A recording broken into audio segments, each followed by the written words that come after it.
This video lesson doesn't contain any Octavia Foss, whammy bar or Marshall stack, because it's not that you need to learn from Hendrix. Hi everybody, my name is Jens Larsen. Most of the time it can be really useful to look a little bit beyond the people that are just playing in the same style as you and look a little bit to other styles to see how they approach different things and try and learn something from that and maybe take that in and develop what could be more your personal style within the genre of music that you play. And that's what I want to talk about in this video.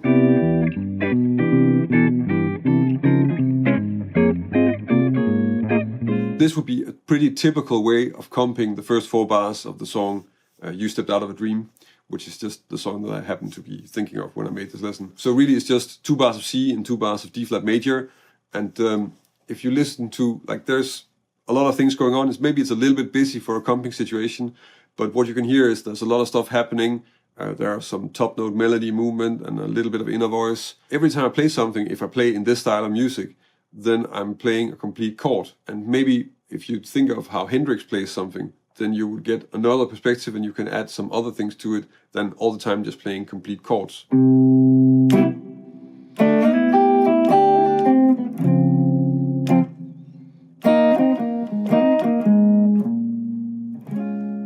When I'm playing the song like this, I'm of course turning it from a jazz standard in a medium swing tempo into sort of a Hendrix ballad feel, like you would expect from Little Wing or Wind Cries Mary.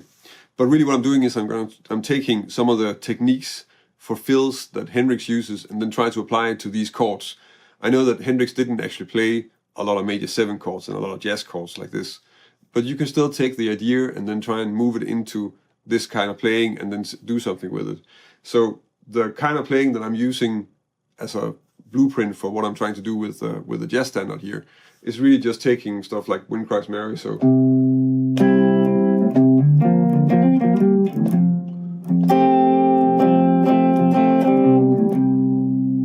these kind of fills, and the idea that we have a chord, we state the chord, and then we're free to add a lot of fills, and we can do stuff that sounds, it has to sound like something that's part of the accompaniment, but at the same time, it also adds a lot of variation and gives us a lot of freedom, because really, I think Hendrix was, for a big part, improvising a lot when he was comping, and just sort of playing something in between his own singing. If we take these ideas and then try to put them into a more jazz feel, then that might sound like this.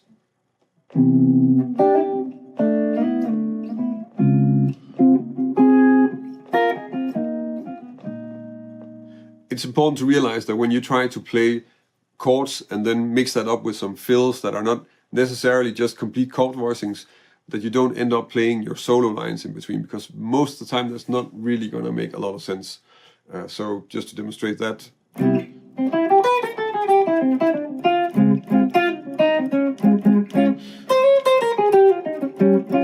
That sounds like a solo. It doesn't really sound like you're playing fills in between what's going on. So you have to be really careful, and it might be more useful to really think of it still as some sort of comping and have that in mind. And there are many ways you can think about this. If you check out people like Schofield and Bill Frisell, they are very often comping with incomplete chords and with a lot of intervals. So that kind of vibe is a lot more useful and gives you, and also opens up for this kind of playing, so you can just state the chord. Really what I'm doing here in the examples is that I'm first playing the chord and then I'm adding some sort of fill to it, and that can be a lot of different things, but it has to sound like something that's still gonna convey the sound of the chord, and it shouldn't take up too much attention because you're playing behind somebody else. There are 2 things I think you should start checking out in order to work with this that work really well, and also kind of really keeps the Hendrix vibe in there.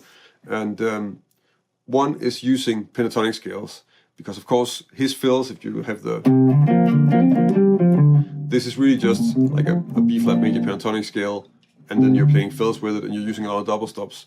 So that approach is really good, and that works extremely well in jazz as well. So if you can find a pentatonic scale that works over a chord, so in this case the one that I'm mostly using on the C major 7 is the minor pentatonic scale from the 3rd, which I anyway use all the time. So that's an E minor pentatonic scale, and I'm pretty much just doing the same thing with the D flat, so that's also just a D flat, an F minor pentatonic scale. So if we look at what's possible here with this, 1, sort of logical place to just have this connected to the chord is to maybe take this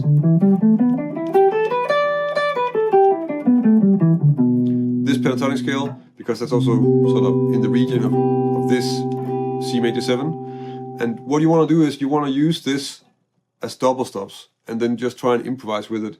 And of course, be free to do any kind of double stops. The first thing you probably want to do is just to play the scale in sort of diatonic thirds, which is actually fourth intervals most of the time, but still.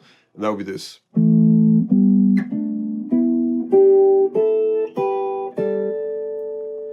And what I'm doing here, I'm not taking the lowest ones in there really, because I don't really use them that much. I think you're probably going to find yourself doing stuff that's mostly in the middle register of the guitar. That's where you're not getting in the way of the bass, and you're hopefully also not really getting in the way of the soloist. So you can just try and experiment with how you can phrase this. Of course, you can use the just straight out like these types of sounds. You can also just try and mix it up and play one note and then use some hammer-ons and pull-offs and develop lines like that. That's a lot of the stuff that I hear Hendrix do. So.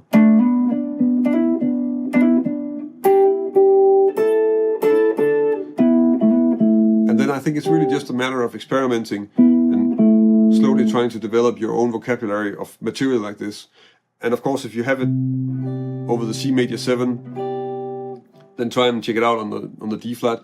Maybe in the beginning it's easier to work with this on the sort of more neutral chords like a major 7 or a minor 7 chord. So those are probably the first places you want to check out. This is also very similar in phrasing to what on Instagram at least is called neo soul, and it's pretty much kind of the same thing, which is also why they don't really have any dominant chords in neo soul almost. They tend to really go for the minor 11 and the major 7 chords all the time. Another thing that I pretty much took straight out of the Hendrix chord vocabulary is coming out of the way that he played chords. So very often you'll see that he uses his thumb to sort of fret the bass note, and I don't really do that because I don't often need to play the bass note, but it's still useful to be able to do that. I should maybe make a video on how I sometimes use the thumb for bass notes, because you get some interesting chords out of that. The other thing that he does is that he will play a G major chord like this, and because we have one finger here that we can just start adding fills with, then you have the possibility to do stuff like this. And then of course also. So we have those type of fills, and I'm really just taking those exact fills and using them. They're already in a few places in the examples, at least in part of them. I think the idea here is that what I want to get across is this C major sound, and that's why I'm using, because in this case I'm using the G, so this kind of sound on top of this chord, and that works really well to just get it really spells out the major 7 with the B. So it's a little bit different from what Hendrix would do with it, because I'm using sort of the upper structure, and you can find sort of those types of relationships in there. And of course, while I can do this, I could also have done stuff like this that I now have to write out as an example, but which is the same kind of thing, but just on the C chord, and that will work as well. And I think it's important to have these ideas in there, that you check out what can we take in terms of just the straight vocabulary that you already know, and then try and reapply it and find a way to make it fit into upper structure chords or into more advanced jazz chords. In many ways, this is already becoming a part of jazz. Hendrix is not without a reason one of the most influential guitar players ever. That means that his music is also going to influence other genres, especially genres like jazz that are anyway always open for new input and trying to evolve and develop. And I think that's one of the things that also makes it more interesting to play jazz, actually. So I'm curious if you have places where you're using stuff from Hendrix, if you have another thing that you're working with, or if you have something else. You've checked out a lot of Led Zeppelin, and that's why you're practicing giant steps in DADGAD tuning or country music. I don't know. There are all these different genres that we are also exposed to and that we are also using. And it's interesting to see how you can mix the different things. And sometimes it can be really useful and you can really get some new perspective. So if you have something that you're working with like that, then please leave a comment on the video. I know I'm really curious, and I'm sure that a lot of the other people watching are as well. If you want to learn more about jazz guitar and this is the first time you see one of my videos, then subscribe to my channel. The videos that I publish here weekly are on different solid methods for you to improve your guitar. I'm looking for good strategies and also just interesting things to check out. So if that's what you're looking for, then I'm sure you can find something useful on my channel. I already published really a lot of videos, so there's also already a lot of ground covered. If you want to help me keep making videos, then check out my Patreon page. I'm really grateful for the support that I'm getting from my patrons, and it's because of them that I can keep on making all these videos every week. If you join me over on Patreon, I can also give you something in return for your support. That's about it for this week. Thank you for watching, and until next week.